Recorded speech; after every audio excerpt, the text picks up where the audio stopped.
melatonin associated with an 89% higher risk of heart failure. This is a headline that has been circulating in the past couple of weeks, and it comes from an abstract that was presented by a group of scientists at a recent conference. And this is why I think the headlines are rather misleading. What did the scientists actually do? Well, they studied the health records of over 130,000 individuals, and they looked at people who were taking melatonin and who were not taking melatonin. And what they found was that people who were taking melatonin had an 89% higher risk of heart failure. They also had triple the rates of hospitalization and double the rates of death.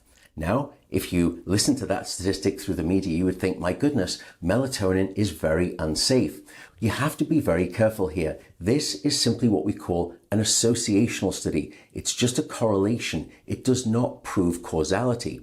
In fact, it's much more likely that people who were taking melatonin were also people who had poor quality of sleep. That's the reason that they were looking to melatonin to try to help correct their sleep.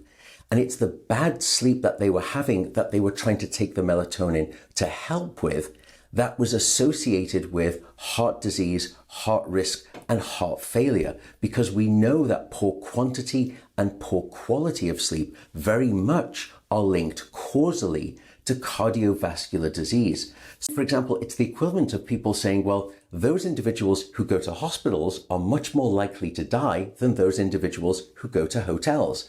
Well, of course that's the case, because people who are going to hospitals are typically people who are unwell, and therefore the probability is much higher that they're going to die. It's simply an association. It's not that hospitals are causal to death. It's simply that they're associated with death. If anything, what we see is that melatonin is potentially cardioprotective. It's helpful for your heart. Why is that? Well, melatonin is a very powerful antioxidant, and an antioxidant has been demonstrated to reduce down the risk of cardiovascular disease. And this is why I think that type of a headline and the sensational fear that that abstract triggered, not by the scientists, but by the media, is really rather unwarranted.